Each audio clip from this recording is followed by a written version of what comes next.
Hi everyone, Mark McCray at the Douglas Hills Church of Christ. This is A Minute with the Word. You know, as you live your life longer and longer, as I am, and you have more and more years behind you and underneath the bridge of life, which I am beginning to realize I have more and more years that have passed by, it's very common for us to live with some degree of regret. Should I have turned left when I turned right? Should I have taken a different job than I did? Should I have handled some situation in life differently, in particular when we start looking at sin and how sin has affected us? Sometimes those effects are profound, sometimes they're not as profound, but they are there.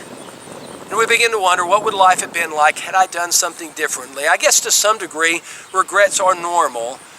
But the question is, what do we allow those regrets to do to us? Do we allow them to consume us? And that's what some people do, and we can't do that. The Apostle Paul said this in Philippians chapter 3, beginning in verse 13, "Brethren, I do not count myself to have apprehended, but one thing I do, forgetting those things which are behind and reaching forward to those things which are ahead, I press toward the goal of the prize of the upward call of God in Christ Jesus." Paul looked upon his life and he recognized he had a lot of things he regretted, but he said, look, you've got to put those things behind, Paul. And you've got to press on toward Christ. That's a needed lesson for us today. You can't change your past. All the things you wish you had not done, all the things you wish you had done differently, you cannot change those things now.